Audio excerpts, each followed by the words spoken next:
This is a line. To some, it is seen as a barrier.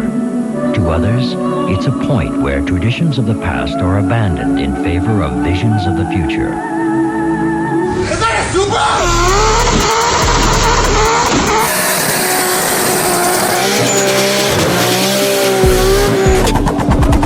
It's the tuner scene all-star. It's got its own meme. Yo, is that a Supra? And it launched a billion-dollar franchise. It's the car that makes mechanics drool at the dyno, and the one that put Japan's most famous tuner behind bars. I'm Garrett, and today in Ideal, we're doing a deep dive on the tuner GOAT. So, let's kick it into overdrive with everything you didn't know about the Toyota Supra. But first, let's cover everything you should know about the Supra. We all know that this is the Supra that gets the most attention. And even though it started with ties to another Toyota model, this is the first Supra built on its own platform as its own car, the A70, aka the Mark III. But more on that later. The A70 Supra launched in 1986 with a naturally aspirated 3-liter inline-6 7MGE engine. But after just 1 year, Toyota added a turbo, solidifying the Supra formula we all know and love today, a turbocharged inline-6 powered rear-wheel drive sports car. By model year 1994, Toyota was ready to upgrade. They reduced the weight while adding performance features like traction control, dual airbags, larger brakes, wheels, and tires, and they dialed in handling while managing a 43-57 weight distribution to make it feel like it was on rails. They redesigned the styling from the ground up and made that car look like it was carved from a block of pure speed. And Toyota was ready to unleash their masterpiece motor on the world. Hey, pop the hood.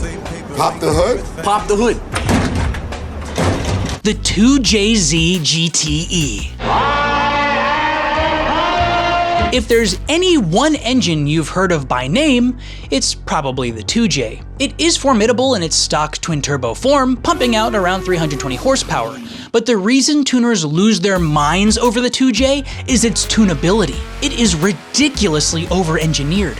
You can sprinkle in all kinds of aftermarket magic and double or even triple the horsepower without sacrificing a lick of reliability. And when you hear one of these things revving up, it is like a symphony of power. That's why the Mark IV Supra is a tuner legend. But the Mark IV Supra lied to you. In the early 90s, it wasn't the legend it is today, because the Mark IV Supra, well, it was a sales disaster. In 1994, the MSRP of a new Mark IV twin-turbo Supra was $39,000, or around $70K in today's money. And with the competition available at the time, many Mark IV Supras sat on the lots for months, even years. So Toyota phased out the Supra in the US in 1998. And it's too bad too, because just a few short years later, the Supra was cast as the star in a little movie called The Fast and the Furious. Ever heard of it? Ever since then, the Supra has been a hero car for generation after generation of enthusiasts. And as us millennials, hate that word. And as each generation grew up, the outcry for the return of the Supra got louder and louder until Toyota finally heeded the call. But this time, they wouldn't do it alone. The GR Supra, aka the Mark V, released in model year 2020, and it's powered either by a 2-liter turbocharged 4-cylinder or a beefier 3-liter turbocharged inline-6, both provided by BMW. That's because the Mark V Supra shares its platform with the BMW Z4. And in 2022, Toyota even brought back a manual transmission option for the 3-liter GR Supras. Trav got the chance to drive one himself, and you can hear his thoughts on it in this vid right here. And that brings us to the GR Supra of today. So let's dive into 10 things you didn't know about the Toyota Supra. And first off, we've got a little more history to cover. Before the Supra was a BMW or even its own platform in the Toyota lineup, it was just a trim level of the Celica. In 1978, Toyota wanted to compete with the Datsun's Z, so they stretched the second-gen Celica just enough to shoehorn in a 6-cylinder engine, and thus the Celica Supra was born, known today as the Mark I Supra. In 1981, Toyota completely redesigned the Celica Supra and gave it pop-up headlights and a new and improved inline-6. This Celica Supra design lasted through 1986 and became the Mark II. 1981 was also the year Toyota debuted a brand new technology in the Celica Supra, a navigation computer, making it one of the first on the market. East? I thought you said west. Toyota needed help making the Celica Supras more performance-oriented, so they cut a deal with Colin Chapman, founder of the F1 race team and car company Lotus. Lotus would help tune the chassis and handling of the Celica Supra, and in return, Toyota provided drivetrains and other components for the Lotus XL. Enthusiasts know Supras through the generations as the Mark I through the Mark V, but Toyota never actually adopted the Mark moniker for the Supras. Officially, the Mark I is the A40 or A50, the Mark II is the A60, the Mark IV the A80, and the BMW Supra is the J29DB. But Toyota has been using A90 and A91 in promotional materials and for trim names. All enthusiasts love the Supra versus Ferrari road race in the original Fast and Furious. More than you can afford, pal. Ferrari is burned into my mind. But today, a Mark IV Supra costs about $7,000 more than a Ferrari F355 Spider. And speaking of the Fast and Furious Supra, Craig Lieberman was the car consultant on the original Fast and Furious movie. He also owned the Hero Supra seen in the film. Lieberman's Supra was already kitted out with an aftermarket turbo, nitrous, even an onboard PlayStation, and a 5.5-inch screen to play it on.